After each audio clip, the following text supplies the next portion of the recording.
My name is John Quinones, and I'm with ABC News. What did you think of what you heard here? I didn't hear anything racist. He told her he wouldn't serve her. Well, he can say he wouldn't serve you if you come in here barefooted without a shirt on. But she wasn't barefoot or without a shirt on. Well, she wasn't dressed right. What do you mean? If I was running a place, I'd do the same thing. You wouldn't let Muslims shop at your store? I sure wouldn't. We never expected customers to be so candid. How do I know you don't have a bomb in there? Watch what happens this time when, once again, our Muslim woman is denied service. This is not right. And again leaves. I mean, we reserve the right to not serve. That's right. Certain kind. That's right. That's, you know, I appreciate saying that. I think that's the first time I've ever seen that. He not only commends the man behind the counter for his discriminatory behavior, but he gives him the thumbs up, not once, but twice, Good job. All right. as he leaves. Can I talk to you, sir, for a second?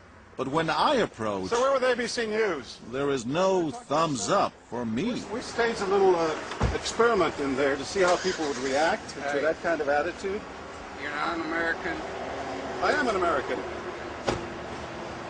That man took it a bit farther, telling me I'm not an American. He was threatened. Jack DeVideo is a social psychologist at Yale University. So when we as Americans feel threatened from the outside, we're going to define ourselves in very rigid fashions. Either you're with me, and if you're not really one of me, then you must be somebody else who's against me. The young woman in our experiment is an actor, but for this woman, discrimination is all too real. Nahaya Javed helped us design our experiment. Although born in Chicago, she says she's constantly characterized by fellow Americans as the enemy. They always start off with, you're a terrorist, Osama lover, towel head, camel jockey, on and on. While attending college in Texas, she says she continually suffered verbal abuse and has even been physically attacked just because she's Muslim. They assume I'm not from here, and if I tell them I'm American, they're like, no, you're not. Just because you were born here doesn't make you American. And I'm like, so what makes you American? It's a daily battle. And I don't feel like living in America, I should have to fight this battle. Meanwhile, back at the bakery, our actor is at it again. But how do I know you're not a terrorist? Terrorists look like you. But this time the customers are sympathizing with the Muslim woman. Right, I know, but can you blame me? Yeah, I can't blame you, actually. Why? What's the problem? All right, we'll get out of here. You need to go yourself, actually, what you need to do. Okay, sir. Thank you, I'm a sir. good American, all right? We're at war with these people. My dad's a veteran. Go yourself. So is mine. And he's not the only one who walks out in anger. You need to stop segregating against people. It's wrong. Excuse me? She's an American No, just like you're a everybody bad else. American. Time and again, people speak out with their pocketbooks. You lost a couple of customers, just so you know.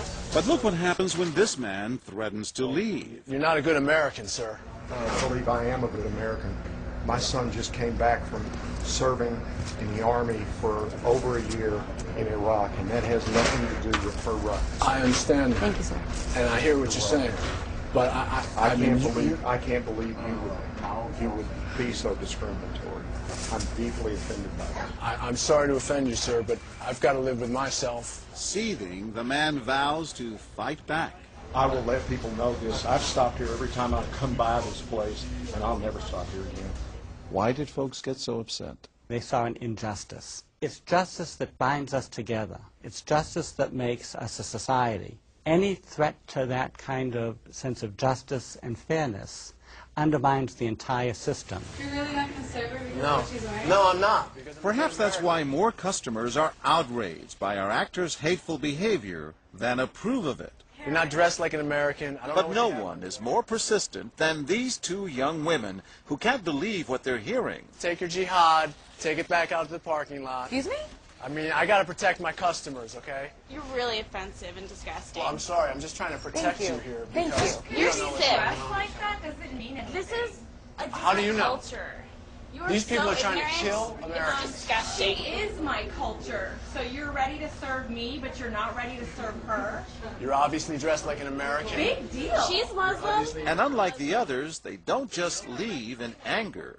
They stand their ground. So you're going to regulate what people wear?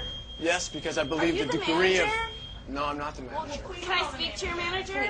I'm John Quinones with ABC News. It's only when we catch up with our heroines that they finally let their guards down. I'm with my friend who's, Muslim, and it's, I've just seen how people treat them differently, and it really hurts me.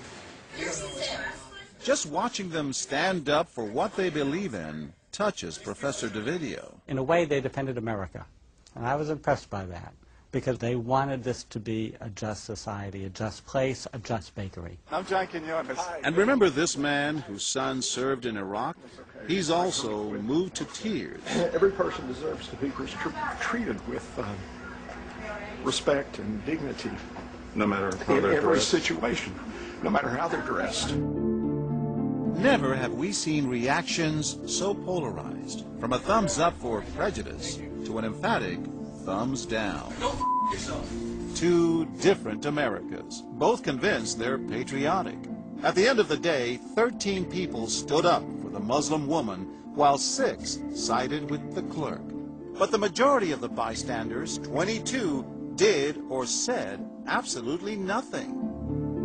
That's what's most frightening to Muslims like Nahaya, who was watching our experiment. In fact, so frightening that they often avoid going out by themselves. It's really sad because I'm old enough to be able to do things by myself. I shouldn't need a chaperone all the time. But that one time that I'm alone and something bad might happen, I'd rather be safe than sorry. Hi, I'm Nahaya. It's no wonder this young woman was so moved by the people who came forward to protect a stranger who just happens to be Muslim. Thank you so much for what you did, and I wish more people would do these type of things. And I do too. It would make my life a lot easier. God go with you.